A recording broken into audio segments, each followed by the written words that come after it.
Hello, fellows. Welcome back to my English learning channel, Learn English with Nandita. Today we are dealing with First Flight, another chapter, The Making of a Scientist. This seems to be a little difficult chapter, but no issues. I'm going to make it very fun and knowledgeable experience for all of you. Let's see the person whose story it is. Okay, so that's Richard E. Bright, okay, upon your screen. So, Making of a Scientist is a story about Richard E. Bright and how his life led him to become a scientist. He was a curious little child, a curious little boy, and from the beginning of his years, his mother pushed him towards learning and asking questions, and how one of his scientist friend helped him, how various kind of science fairs kept him motivated and kept him elevated towards his goal. He had started collecting butterflies from an early childhood days and right from the second grade. And in second grade itself, he had collected 25 species of butterflies that were there in his hometown. And this was just the beginning. Every time there was something else to achieve and observe and learn and do great things from. That is what this story is all about. Okay, so making of a scientist वैसे तो बहुत ही tough लगता है, लेकिन tough नहीं है. एक छोटे से लड़के के बारे में है, रिचर्ड ई ब्राइट, जो कि धीरे धीरे अपने छोटे छोटे क्वेस्ट से, छोटे छोटे सर्च से, छोटे छोटे ऑब्जर्वेशन से आगे बढ़ने लगता है. पहले तो अपने बटरफ्लाइज को कलेक्ट करता है, होम टाउन के 25 स्पीसीज ऑफ बटरफ्लाइज वो सेकेंड ग्रेड में ही कलेक्ट कर लेता है. फिर वो बहुत सारे साइंस फेयर्स में हर बार जीत तो नहीं हासिल करता है, लेकिन हर बार कुछ ना कुछ नॉलेज गेन करता है. उसे एक साइंटिस्ट फ्रेंड मिलता है जिससे वो लेटर्स आदान प्रदान करके और भी ज़्यादा चीज़ें सीखने की कोशिश करता है और बहुत बड़ा साइंटिस्ट बन जाता है. सो क्लास 10th का the making of a scientist. Now we will be doing reading and explanation of the chapter. Okay, at the age of 22, a former Scout of the Year excited the scientific world with a new theory on how cells work. Richard H. E. Bright and his college roommate explained the theory in an article in the Proceedings of National Academy of Science. It was the first time this important scientific journal had ever published the work of a college student. तो scout जैसे कि यहाँ पर हम लोग के NCC cadets होते हैं ना, वैसे ही स्काउट्स होता है अमेरिका में. तो वो स्काउट ऑफ द ईयर थे, मतलब वो ऑफ कोर्स इस तरह के फिजिकल एक्टिविटी में भी भरोसा रखते थे Richard E bright. Scout of the year थे वो उस बार, और उसी बार उन्होंने साइंटिफिक वर्ल्ड को चौंका दिया था अपने how cells work article publish करके, जो कि पब्लिश हुआ था proceedings of national academy of science नाम के जर्नल में. और ये एक बहुत बड़ा अचीवमेंट था. कैसा बड़ा अचीवमेंट था? जैसे कि in sports that would be like making a big leagues at the age of 15 and hitting a home run your first time at bat. For Richard E. Bright, it was the first in the long string of achievements in the science and other fields, and it all started with the butterflies. An only child, E. Bright grew up north of Reading, Pennsylvania. There wasn't much I could do there, he said. I certainly couldn't play football or baseball with a team of one, but there was one thing I could do: collect things. So he did. And did he ever? Beginning in kindergarten, E. Bright collected butterflies with same determination that has marked all his activities. He also collected rocks, fossils, and coins. He became an eager astronomer too, sometimes stargazing all night. So ये जो achievement था कि Proceedings of National Academy नामक journal में वो college में पढ़ते हुए ही अपना पब्लिश कर सके कुछ आर्टिकल. ये एकदम से स्पोर्ट्स में, जैसे कि फर्स्ट टाइम आप अगर वर्ल्ड कप में टीम में सिलेक्ट हो जाते हो, या पहले ही बैट पे आप होम रन या छक्का मार देते हो ना, वैसा वाला अचीवमेंट था. ठीक है, और ये स्ट्रिंग ऑफ अचीवमेंट्स होने वाले थे, मतलब एक इकलौता अचीवमेंट नहीं था, बहुत सारे अचीवमेंट्स आगे भी होने वाले थे उनके साइंस और दूसरे फील्ड्स में भी. And it all started with butterflies, क्योंकि वो ऐसे जगह, रेडिंग एक जगह है, वैसे तो वो रीडिंग प्रोनाउंस होगा, है ना, लेकिन ये जगह का नाम है और इसलिए इसको रेडिंग बोला जाएगा। पेंसिल्वेनिया करके एक जगह है यूएसए में, स्टेट है, वहाँ पर रेडिंग करके एक स्मॉल टाउन है जहाँ पर वो बड़े हुए थे। तो वहाँ पर कोई होम लीग या कोई बड़ा खेलने का मौका उन्हें नहीं मिला, तो फिर वो क्या करने लगे, वो कलेक्ट करने लग गए। कॉइन्स कलेक्ट किया, रॉक्स कलेक्ट किया, फॉसिल्स कलेक्ट किया, पर सबसे ज़्यादा बटरफ्लाइज कलेक्ट किए। वो स्टार भी गेज करते थे रात रात भर। Okay, that's how he use to be. So that's the kind of scientific mind he had. And of course, butterflies were always fascinating to him. From the first, he had a driving curiosity along with a bright mind. वो बहुत curious थे और उनका mind भी बहुत bright था. He also had a mother who encouraged his interest in learning. She took him on trips, bought him telescopes, microscopes, cameras, mounting materials, and other equipment. Helped him in many other ways. I was his only companion until he started school, his mother said. After that, I would bring home friends for him, but at night we just did things together. Richie was my whole life after his father died. When Richie was in third grade, she and her son spent almost every evening at the dining room table. If he didn't have things to do, I found work for him. Not physical work, but learning things, his mother said. So, ये सबसे पहला pointer है। एक तो वो curious थे और bright थे, और उसके अलावा उनके लाइफ को उतना यू नो हाईली मोटिवेटिंग बनाने के लिए उनकी माँ हमेशा थी, जो कि उनके इंटरेस्ट को एनकरेज करते रहती थी। वो उसके लिए टेलीस्कोप लेकर के आती थी, माइक्रोस्कोप लेकर आती थी, कैमरास लाती थी, माउंट करने के लिए, मतलब उठा के कैमरा को रखने के लिए जो मटेरियल्स होते हैं, दूसरे इक्विपमेंट्स होते हैं, वो सारे ला कर देती थी। और वो और उसकी मम्मी दोनों एक दूसरे के कंपेनियन थे काफ़ी सालों तक। तो एक दूसरे के साथ ही हमेशा ही खेलते या जो भी करते थे। बाद में जब वो अपने साथ उसके फ्रेंड्स भी लेकर के आता था, तब भी रात के टाइम पे डाइनिंग टेबल पे दोनों साथ में रहते थे और कुछ ना कुछ ज़रूर करते थे। He liked it, he wanted to learn, and learn he did. He earned top grades at school on everyday things. He was just like every other kid, his mother said. By the time he was in the second grade, E. Bright had collected all 25 species of butterflies found around his hometown. तो वो जैसे मैंने पहले भी बताया था कि जब तक वो सेकंड ग्रेड में आए, तब तक उसने अपने होम टाउन में पाने वाले सारे 2500 तरह के स्पीसीज ऑफ बटरफ्लाइज कलेक्ट कर लिए थे, जिसका कि तुम आगे बॉक्स में देख पाओगे। Okay, so the reading and explanation continues. That probably would have been the end of my butterfly collecting, he said, but then my mother got me a children's book called The Travels of Monarch X. ये Monarch X एक species है। ये जो table आप देख रहे हो, ये आपके बुक में भी है। ये सारे उनके कलेक्टेड बटरफ्लाइज है, जैसे कि गॉसमेर विंग्ड बटरफ्लाइज, वुड निम्स, है ना, ब्रुश फुटेड बटरफ्लाइज, ये सारे हैं। देखो एक सब कैटेगरी मोनार्क्स का भी है। तो मोनार्क एक्स के बारे में एक बुक है ना, ट्रैवल्स ऑफ मोनार्क एक्स, जब उसकी मम्मी लेकर के आई, क्योंकि उसने 2500 स्पीसीज कलेक्ट कर चुके थे सेकेंड ग्रेड तक, और वो सभी चीज़ों में फर्स्ट भी आता था, तो उसने गिव अप कर दिया था। लेकिन फिर से ये जब बुक उसको मिला, तब उसका इंटरेस्ट फिर से बढ़ गया। That book which told how monarch butterflies migrate to central America open the world of science to the eager young collector. इसमें मोनार्क एक्स जो बटरफ्लाई है वो कैसे सेंट्रल अमेरिका में ट्रैवल करता है, माइग्रेट करता है, उसके बारे में दिया हुआ था। तो ये ईगरनेस उसमें और बढ़ा देता है। At the end of the book, readers were invited to help study butterfly migration. They were asked to tag butterflies for the research by doctor Frederick A.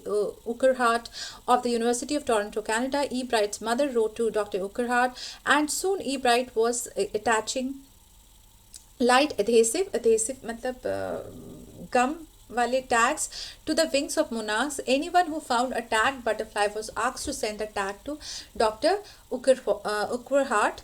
And butterfly collecting season around Reading lasts 6 weeks in late summer there is a graph in the book also which you can see. If you are going to chase them means run after them one by one, you won't catch very many. So the next step for Ebright was to raise a flock of butterflies. He would catch a female monarch, take her eggs and raise them in his basement through their life cycle from egg to caterpillar to pupa to adult butterfly. Then he would tag the butterfly's wings and let them go. For several years, his basement was home to thousands of monarchs in different stages of development. Number of kind. Eventually, I began to lose interest in tagging butterflies. It's tedious and there's not much feedback. Ebright said, in all the time I did, he laughed, only 2 butterflies I had tagged were recaptured, and they were not more than 75 miles from where I lived. तो ये जो उसको एक book मिला था कि the travel of monarch एक्स, जो कि डॉक्टर फेडरिक उकरहार्ट, जो यूनिवर्सिटी ऑफ टोरंटो के लेक्चरर थे, प्रोफेसर थे, उन्होंने लिखा था. तो उन्होंने उसमें एक टास्क दिया था बच्चों को कि आप लोग ये जो मोनार्क एक्स बटरफ्लाइज है, इन लोग जो ट्रैवल करते हैं उसका उसके बारे में कुछ कलेक्ट करो. तो वो क्या करता है कि बहुत सारे मोनार्क एक्स फीमेल बटरफ्लाइज को कलेक्ट करता है. पहले तो एक एक करके कलेक्ट कर रहा था, उसके बाद फिर उसने एक ग्रुप में अपने घर में ही जमा करना शुरू कर दिया और उसको टैग करने लग गया है ना, उसको एडहेसिव टैग पेपर से टैग करने लग गया. लेकिन धीरे धीरे उसमें उसका इंटरेस्ट कम होने लग गया, क्योंकि वो टैग बटरफ्लाई फिर वापस रिकैप्चर नहीं होते थे. इतने सारे बटरफ्लाइज जो उसने रखे थे, उनमें से सिर्फ 2 ही को उसने रिकैप्चर किया था, जो कि ज़्यादा दूर 75 माइल्स में ही आसपास ही घूम रहे थे. तो कहाँ गया, कैसे गया, ये उसको पता नहीं चल पाया. तो he lost interest. Okay, now second phase after butterfly comes the caterpillars. Okay, then in the 7th grade he got a hint what real science is when he entered a county science fair. This was the first science fair he entered. County science fair मतलब कुछ towns को ले करके एक science fair है ना. And here he lost. Okay, though he was a first grade student all throughout, मतलब हमेशा उसको फर्स्ट रेटिंग्स ही मिलते थे, लेकिन इस साइंस फेयर में वो हार जाता है. It was really a sad feeling to sit there and not get anything while everybody else had won something. Ebright said his entry was slides of frog tissues which he showed under a microscope. He realized the winners had tried to do real experiments, not simply make a neat display. Already the competitive spirit that drives Richard Ebright was appearing. I knew that for the next year's fair I would have to do a real experiment, he said. The subject I knew most about was the insect work I had been doing in the past several years. So he wrote to Dr. Urquhart for ideas, and back came a stack of suggestions for experiments. Those kept Ebright busy all through high school and led the prize projects in county and international science fairs. For his 8th grade project, Ebright tried to find the cause of viral disease that kills nearly all monarch caterpillars every few years.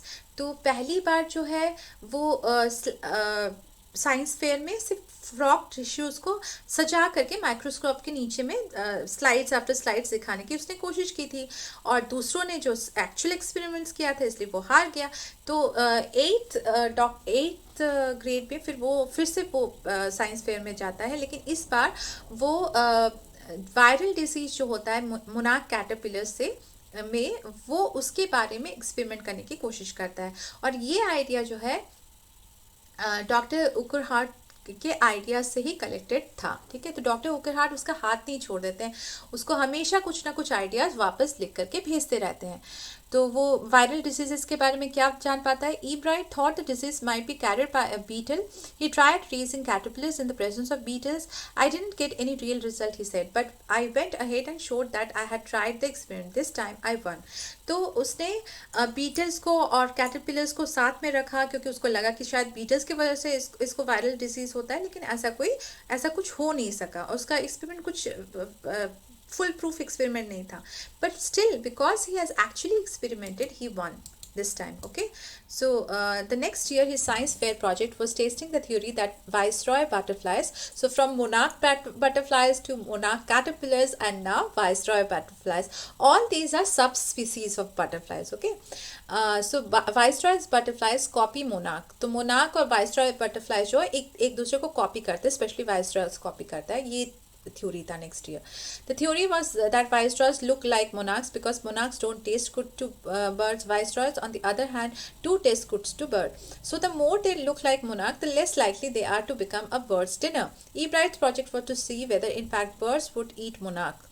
तो क्योंकि monarch butterfly ज़्यादातर birds capture नहीं करते हैं क्योंकि शायद monarch butterfly जो है वो टेस्टी नहीं होते हैं बर्ड्स को, तो वाइसरॉय बटरफ्लाई शायद मोनार्क बटरफ्लाई को कॉपी करने की कोशिश करता है ताकि वो बर्ड्स के हत्थों ना चढ़ जाए, ठीक है। तो वो देखने की कोशिश कर रहे थे कि दे लुक जो बर्ड्स हैं वो मोनार्क्स को खाते हैं कि नहीं खाते हैं, ये वो एक्सपेरिमेंट करने की कोशिश कर रहा था। He found that a starling would not eat ordinary birds food, it would eat all the monarchs it could get. Ebright said later research by other people showed that viceroys probably do copy the monarch. This project was placed first in the zoology division and third overall in the county science fair. How is the monarch butterfly copied by the viceroy? ये project जो था ये फिर उसको first position देता है zoology experiment में, right. In his second year in high school, Richard E. Bright began the research that led to his discovery of an unknown insect hormone. Indirectly, it also led to his new theory on the life of cells. The question he tried to answer was simple. What is the purpose of the 12 tiny gold spots on a monarch pupa? तो pupa एक और stage होता है butterfly के growth का। तो ये जो प्यूपा है इसके ऊपर में 8 गोल्डन पॉइंट्स होते थे, स्पॉट्स होते थे। इसको देख करके वो जानने की कोशिश करता है कि क्यों ऐसा होता है। एवरीवन अज्यूम्ड मतलब सोच लिया सभी ने, द स्पॉट्स वेयर जस्ट ऑर्नामेंटली, बस दिखावा के लिए ही हैं, सबने ऐसा सोचा। Ebright said, but Dr. Urquhart didn't believe it. To find the answer, Ebright and another excellent science student first had to build a device that showed that the spots were producing a hormone necessary for the butterfly's full development. This project won Ebright first place in the county fair and entry into the International Science and Engineering Fair.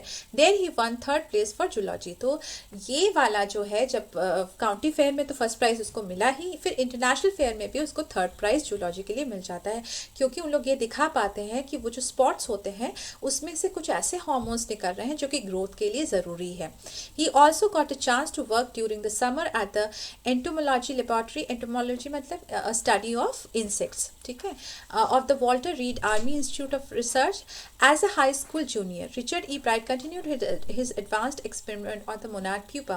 That year, his project won first place at the International Science Fair and gave him another chance to work in the Army laboratory during the summer.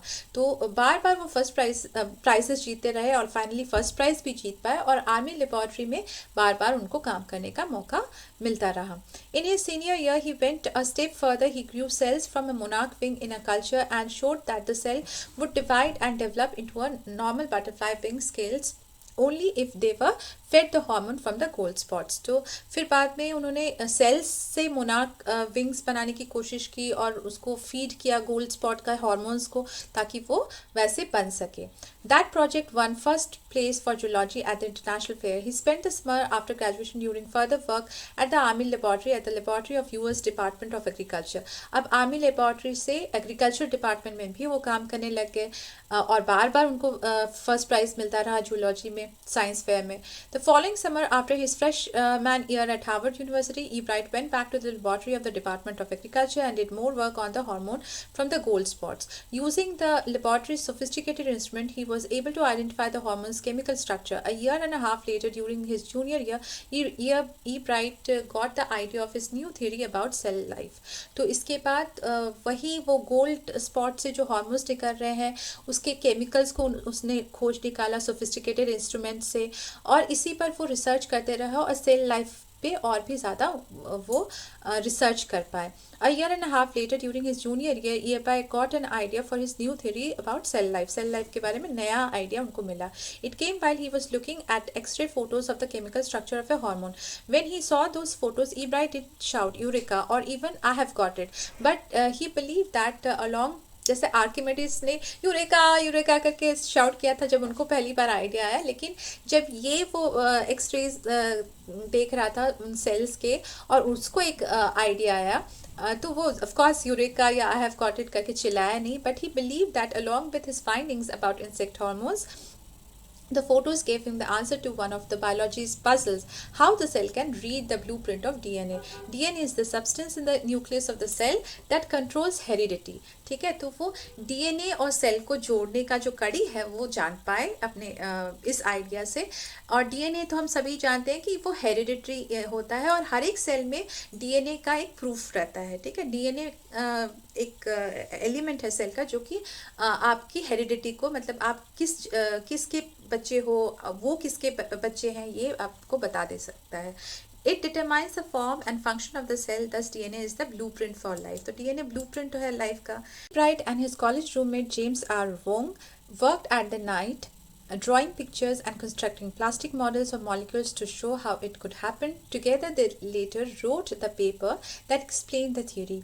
Surprising no one who knew him, Richard E. Bright graduated from Harvard with highest honors, second in his class of 1510 students. ठीक है, सो ई bright और James are one जो college में थे, उन लोगों ने उस ड्राइंग्स को, उन पिक्चर्स को और रिकन्स्ट्रक्ट किया, उसके प्लास्टिक मॉडल्स बनाए, मॉलिक्यूल्स देखे और फिर इस थ्योरी को उन्होंने एक्सप्लेन किया। और ये किसी के लिए भी सरप्राइजिंग नहीं था जो भी ई ब्राइट को जानता था कि जब वो हार्वर्ड से पास हुआ अपने क्लास में 1500 स्टूडेंट्स में वो सेकंड था rank में। Okay, E. Bright went on to become a graduate student researcher at Harvard Medical School. There he began doing experiments to test his theory. If the theory proves correct, it will be a big steps towards understanding the processes of life. तो फिर वो Harvard medical school में भर्ती उन्होंने लिया और अपनी theory को प्रैक्टिकली प्रूव करने में लग गए। और ये प्रोसेस जो है ये लाइफ के बहुत इंपॉर्टेंट प्रोसेसेस में से एक होगा अगर वो प्रूव कर पाए। It might also lead to new ideas for preventing some types of cancer and other diseases, और ये कैंसर रिसर्च में भी काम आएगा। All of this is possible because of E. Bright's scientific curiosity. His high school research into the purpose of the spots on the monarch pupa eventually led him to his theory about cell life. Richard E. Bright has been interested in science since his first began collecting butterflies, but not so deeply that he hasn't time for other interests. E. Bright also became a champion debater, public speaker, and good canoeist. Canoe एक तरह का boat होता है, तो वो boat चलाना भी पसंद करते थे, वो स्काउट भी थे, है ना, वो पब्लिक स्पीकर भी थे। He was also an all round outdoor person. तो सिर्फ साइंस में ही इंटरेस्ट उनका नहीं था, जो कि छोटे के टाइम से बटरफ्लाई कलेक्ट करते हुए उन पे आया, बट वो बहुत चीज़ों में भी इंटरेस्टेड हैं और वो एक्सेल भी करते हैं। He is also an expert photographer, particularly of nature and scientific exhibits. In high school, Richard E. Bright was a straight A student. Because learning was easy, he turned a lot of his energy towards the debating and Model United Nations clubs. He also finds someone to admire, Richard A. Weiharer, his social studies teacher and advisor to both clubs. Mr. Weiharer was the perfect person for me then. He opened my mind to new ideas. तो सिर्फ वो science से ही related नहीं रहना चाहते थे, क्योंकि उनको हर चीज़ में ए ग्रेड्स मिल जाते थे, तो वो डिबेट वगैरह में और यूनाइटेड नेशन के क्लब्स वगैरह में जाने लग गए, और इसमें उनके सोशल साइंस टीचर ने बहुत मदद की। Right. So E. Bright said Richard would always give that extra effort. Mr. Weiharer said, what pleased me was this person who put in 3 or 4 hours at night doing debate research beside doing all his research with butterflies and his other interests. Richard was competitive, Mr. Weiharer continued, but not in a bad sense. He explained Richard wasn't interested in winning for winning's sake or winning to get a prize. Rather, he was winning because he wanted to do the best job he could. So, ये दोनों ही एक दूसरे को, मतलब जो social science teacher थे white हायरर और Richard ई bright, दोनों ही एक दूसरे को पसंद करते थे और एक दूसरे की तारीफ़ें करते हैं और बोलते हैं कि उनका टीचर क्या बोलता है कि रिचर्ड कॉम्पिटिटिव तो था, लेकिन वो प्राइज़ के लिए नहीं जीतना चाहता था, बल्कि वो अपना बेस्ट देना चाहता था, इसलिए वो जीता था। For the right reason he wants to be the best, and that is one of the ingredients in making of a scientist. Start with a first rate mind, add curiosity. तो अब आ रहा है फाइनल हिस्सा जो कि बताता है कि साइंटिस्ट कैसे बना जाता है। तो क्या क्या क्या होना चाहिए एक इंसान में साइंटिस्ट बनने के लिए? एक तो फर्स्ट रेट माइंड होना चाहिए, मतलब बहुत इंटेलिजेंट होना चाहिए, ऐड क्यूरियोसिटी, क्यूरियस होना चाहिए। उसके बाद विल टू विन होना चाहिए, मतलब विलिंगनेस होना चाहिए कि मुझे जीतना है, और प्राइज के लिए नहीं, जीतने के लिए जीतना है, बेस्ट करने के लिए जीतना है. For the right reasons E bright has these qualities. From the time the book The Travels of Monarch X opened the world of science to him, Richard E. Bright has never lost his scientific curiosity. और Richard ई bright जो है वो इन सब के example हैं, right. तो Richard ई bright एक true scientist हैं. वो क्यूरियस भी हैं, उनका इंटेलिजेंस भी है, वो विनिंग एटीट्यूड भी है उनमें. और ये जो रिचर्ड ई ब्राइट के ऊपर में ये जो स्टोरी लिखी है, ये किसने लिखी है, या आर्टिकल जो लिखा है, ये किसने लिखा है, ये रॉबर्ट डब्ल्यू पीटरसन ने लिखा है, जिनका पिक्चर आप अभी देख पा रहे हो, right. Now let's see the word meanings. Leagues का मतलब होता है group of sport clubs. County मतलब एक हिस्सा जिसमें छोटे छोटे टाउन्स आते हैं. स्टार्लिंग का मतलब है एक तरह का यूरोपियन बर्ड. एंटोमोलॉजी मैंने बताया था, स्टडी ऑफ इंसेक्ट्स होता है. यूरेका ट्रायम्फ का खुशी जाहिर करने का एक आवाज़ है. कैनोइस्ट मतलब जो कि कैनो चलाता हो, एक तरह का बोट है, लाइट बोट है, right. So what is the basic theme or the message of the story? And this is the long answer type as well, है ना. इसी में आपको long answer, important factors of the chapter सारे मिल जाएंगे. तो I'm just explaining it and that's the end to it. Okay, the chapter inspires you to pursue your dream. आपके dream को परस्यू करने के लिए, उसके पीछे जाने के लिए इंस्पायर करता है. As a child Ebright was extremely curious. वो क्यूरियस थे. इनफैक्ट दिस इंक्यूजिटिवनेस मतलब क्यूरियोसिटी ने only drove him to become a scientist. Ebright's journey of becoming a leading scientist conveys a strong message to us of aspiring for our goals. हमारे goals की तरफ बढ़ने के लिए हमें inspire करता है. Every time he was hold back, जब भी उनको रोका गया या जब भी उनको रुकावट महसूस हुआ, बाय सम मिस जजमेंट, कुछ गलत मिस जजमेंट की वजह से उनके लाइफ में, ही ऑलवेज ट्राइड समथिंग न्यू. अपने पापा को उन्होंने जल्दी खो दिया था. उन्होंने पहला साइंस फेयर हार गए थे. लेकिन ये सारी चीज़ें उनको रोक नहीं सकी, ठीक है. चाहे वो उनका मिस जजमेंट हो या चाहे वो उनका फेट हो, ये उनको रोक नहीं सका. His ever elevated and battered science projects to various county, national and international science fairs are a testimony to his never say never attitude. ठीक है, वो नेवर से डाई एटीट्यूड में बिलीव करते थे. वो हारने के बाद भी फिर से आगे बढ़ करके और अच्छा और बेटर प्रोजेक्ट करने की कोशिश करते थे. और इन सब में सबसे पहला मटेरियल क्या था? उनकी क्यूरियोसिटी था, उनका इंटेलिजेंट दिमाग था, और उनकी मम्मी डेफिनेटली थी. While we know that Ebright was bright, loved learning and had a massive zeal to succeed, he also had a mother who encouraged his interest in learning, right. और इसके अलावा उनके doctor उकरहार्ट जो थे, वो भी जिनके साथ उसका मैसेज होता रहता था, वो भी इसमें जिम्मेदार है. We must not also forget the encouraging contribution and timely support that he received from doctor Frederick A Urquhart of the university of Toronto of Canada, right. So dreams can turn into reality if we don't give up on them. On the face of obstruction towards our aim, all that is required is to search for new ways to achieve the seemingly impossible ambition. तो जब हम लोग obstructions face करते हैं तो हमें कोई अलग तरीका इस्तेमाल करना चाहिए अपने ड्रीम्स को रियलाइज करने का, right? So hope you have understood the video, and please like, share and subscribe. Keep learning, keep exploring. Thank you. Good day.